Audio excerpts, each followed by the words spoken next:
কি মাছ তুললাম আজকের পুকুর থেকে সেটাই দেখাবো বন্ধুরা আজকের এই ভিডিওর মাধ্যমে। বন্ধুরা সকালবেলায় চলে এসেছি নিমতলার পুকুরে, অনেকটাই নেট খালি করে ফেলেছি আর অল্প কটা আছে।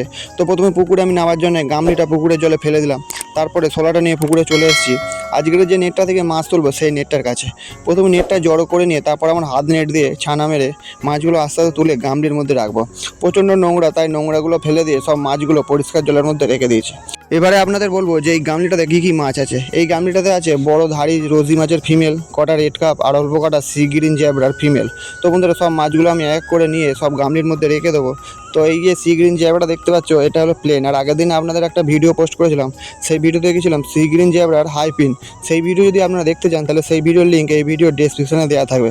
তো সব মাছগুলো তুলে নিয়ে আমি চলে এসেছি পুকুর পাড়ে, তারপরে একটা প্যাকেটে তুলে নিয়ে গ্যাস করে নিয়েছি। তারপরে আমি আবার জলে নেমে পড়েছি আর একটা নেট থেকে কিছু মাছ তুলে বলে। তো এই নেটটাতে অল্প কিছু মাছ ছিল বলে মাছগুলো তুলে গামলির মধ্যে রেখে দিয়েছি। এই নেটটা ছিল শুধুমাত্র শুভাঙ্কি মাছের মেল। দেখো বন্ধুরা ধারে ধারে সব মেল, আর পায়ের পদ্মে কিরকম হরমোন হু করে বার হচ্ছে। তো এর থেকে 10খানা বড় বড় মেল আমি রেখে দেবো, যেটা এই সপ্তাহে আমি বিক্রি করে দেবো। তো 10খানা মাছ প্রথমে আমি বেচে গামলির মধ্যে রেখে দিয়ে তারপরে মাছগুলো সব আমি রেখে দেবো। তো এক করে 10টা মাছ আমার বাচ্চা হয়ে গেছে, দেখো নিচে আছে। আর ওপরে যে মাছগুলো এইগুলো নিয়ে চলে আসবো আমি নিমতলার পুকুর থেকে বাড়ির পুকুরে। তো এই 10টা মাছ আমি নেটে রেখে দেওয়ার পরে চলে এসেছি আর একটা নেটে। এই নেটে প্রচণ্ড নোংরা, আর এই নেটে ছিল অল্প কিছু খেজুরমলির বাচ্চা। তো সব মাছগুলো আমি তুলে নিয়ে এবারে আড়াই এসে প্যাকেট করে নিয়েছি। মোট 2টো প্যাকেটে আজ মাছ তুলেছি, তারপর মাছগুলো নিয়ে বাড়িতে চলে এসেছি। এবারে বাড়ির পুকুরে এই মাছগুলো ছাড়তে হবে। তো প্রথমে সাইকেলটা রেখে দিয়ে মাছের প্যাকেট দুটো আমি বার করে নিয়েছি। যখনই একটা পুকুর থেকে মাছ আর একটা পুকুরে নিয়ে আসা হবে, তার প্রথম কাজ হলো মাছগুলো ভালো করে সিজন করানো। তাই মাছের প্যাকেট দুটো নিয়ে প্রথমে আমি পুকুরে রেখে দেবো বেশ কিছুক্ষণ সময়ের জন্য সিজন করানোর জন্য। নাহলে জলের টেম্পারেচার আলাদা হওয়ার কারণে হঠাৎ করে মাছগুলো মারা যেতে পারে। তো মাছের প্যাকেট দুটো আমি পুকুরে ছেড়ে দিয়েছি।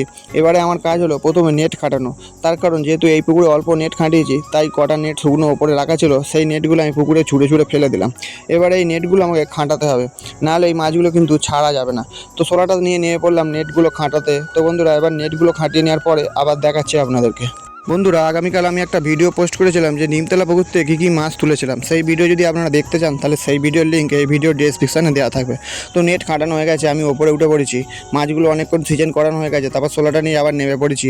প্রথমে একটা প্যাকেট এই সামনের নেটটাতেই ছাড়বো, তার কারণ যে শুভাঙ্কি মাছের মেল আর খেজুরমালিগুলো ছিল সেইগুলো এই নেটটাতে ছাড়লে কোনো অসুবিধা হবে না। তো সেই প্যাকেটটা আমি প্রথমে চাগিয়ে নিয়ে নেটের মধ্যে ঢুকিয়ে দিলাম, তারপরে আর একটা প্যাকেট সামনের দিকে ঠেলে দিলাম।